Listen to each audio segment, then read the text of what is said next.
Hello everybody, I've got the camera right next to me here, so if I'm shouting I apologise. On the last video I did explain to you or tell you that I'd be turning a foot ring in this that will allow for the catching of the wood ash. It's a bit hard this. I've been away for a couple of days and I've come back to pots that are a little bit too hard, but it'll turn. I want quite a narrow foot ring on this. This is the large bowls from the last video that I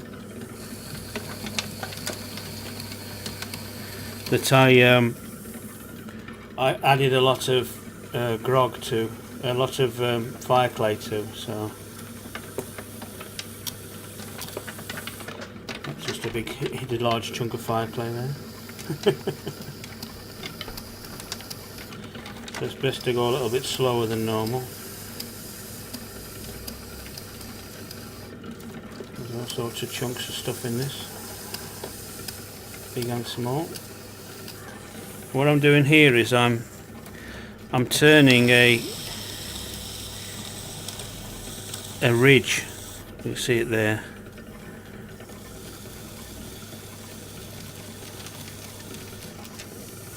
And that hopefully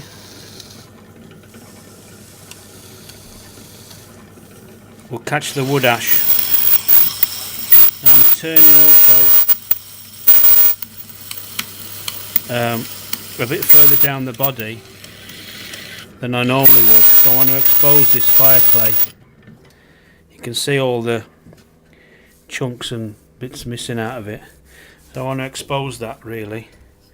So I normally would only turn to about here. It's thrown from there upwards quite thin, so I'm just taking the surface off. It's a little bit dry. You can hear it clicking, but that's to show you that the fire clay is coming through there, so I should get some nice textures. And this this small bridge here,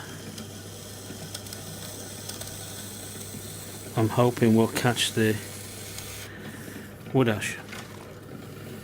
It might all go horribly wrong. It's just an idea I've had. But you don't make any progress with what you're doing in your work without experimenting and trying new things, do you? I know some people take a lot away from being able to produce the same work all the time, and I do envy them their approach to that in a way, because I'm constantly trying something new, and it can be quite frustrating at times. So nothing wrong with doing the same pots every week and having the same system of working. You know, if it works for you, it works for you. It doesn't work for me, I'm afraid. I get bored very easily. I have to try something new. I think it comes from having such a long time away from ceramics, so 20 odd years, 28 years, something like that, away from making pots. Although you're not making pots, you don't stop thinking about them, so I'm still working my way through a lot of the ideas I've had over the past God knows how many years when I wasn't making pots. You understand that? So I'm still on catch up. Anyway, there we have it. A slight ridge there. I'll glaze it ash to there, and then it'll run, and hopefully this will catch it, because sometimes if you put too much on it runs off and it attaches itself to the shelf and leaves bubbles and things. But that's that. A little bit of a design feature, but it should technically catch the runs of clay and should bead nicely on this edge, hopefully. Well, that's if the plans go, if all things go to plan. Yeah, there you go. Okay, so here's the second bowl I'm doing. I've just done the first one. This is a slightly different ridge that I'm working on. The last one was a raised line here. Now I'm going to actually undercut.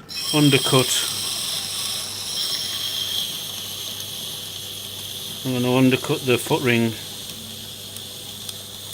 like so, and just straighten up a little bit more.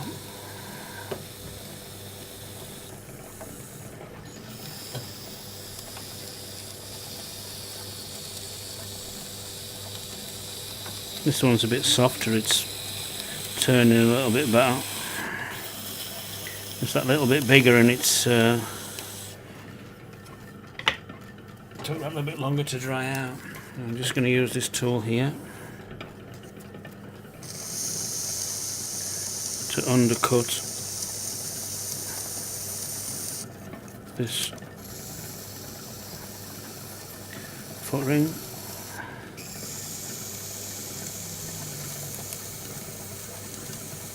And this again, this is to catch the wood ash and stop it from spilling down onto the shelf, and give it a kind of little reservoir to run into. So you have to think about this shape when you throw in the original pot. I knew what I wanted to do with this, so this curve here is taking that into account.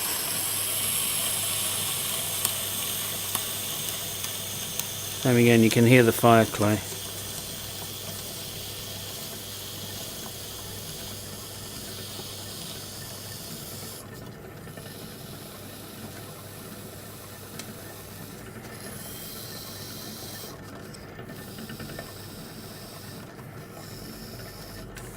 That's giving it an undercut there to run into and gather around. Same again. Turn more of the body than I normally do to expose the chunks of fire clay.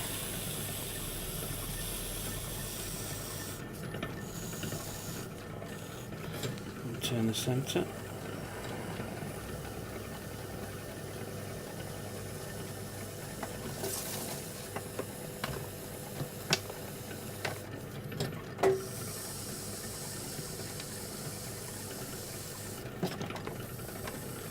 Not easy when the clay is that little bit softer.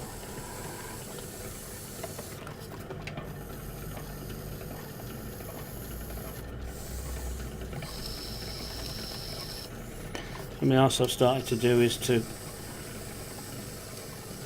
put a rounded edge on this foot, on my foot rings, rather than leaving a flat surface. It's a bit more difficult when you're wadding up for firing, but afterwards I think it's more aesthetic. But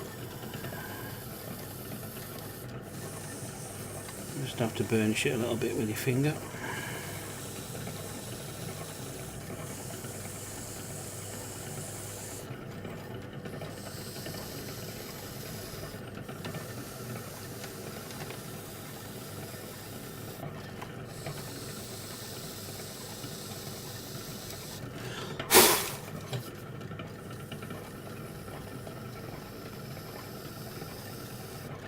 Got a nice spiral in the bottom. I don't glaze the inside of my foot rings, some people do. I just like a nice spiral.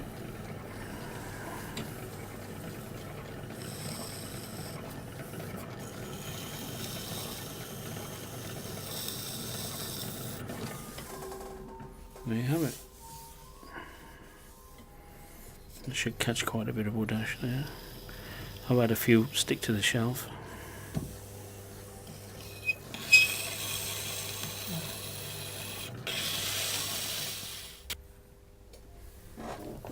Okay, this is the larger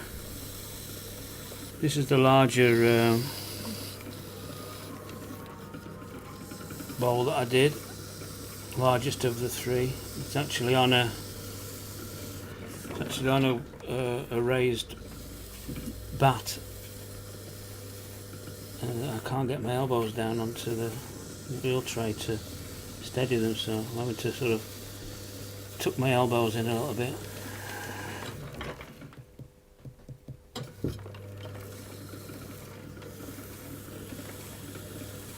Got the undercut again here for the wood ash.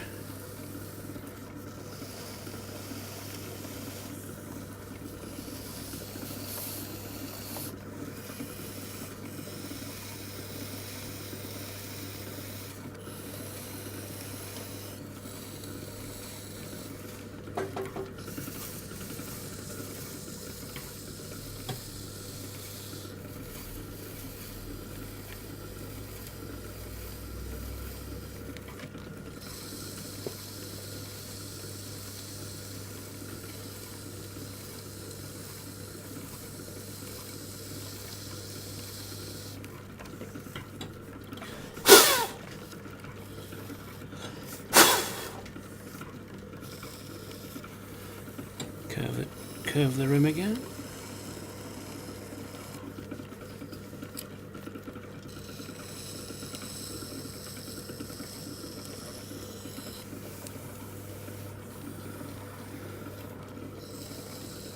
It's a little bit wobbly and a bit off centre because I put it back on the wheel after I'd thrown it. About an hour later, I wasn't happy with the shape, so I put it back on the wheel and opened it up a little bit, and it's thrown it a bit wobbly, so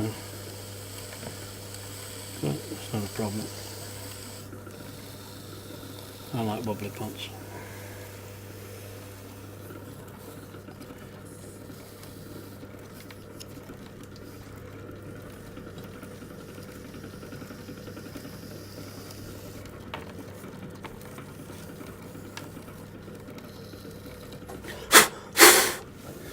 Okay, there we have it.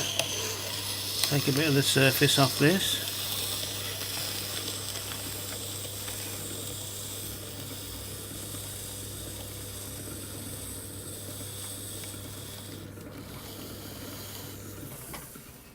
Just gotta get them dry and biscuited.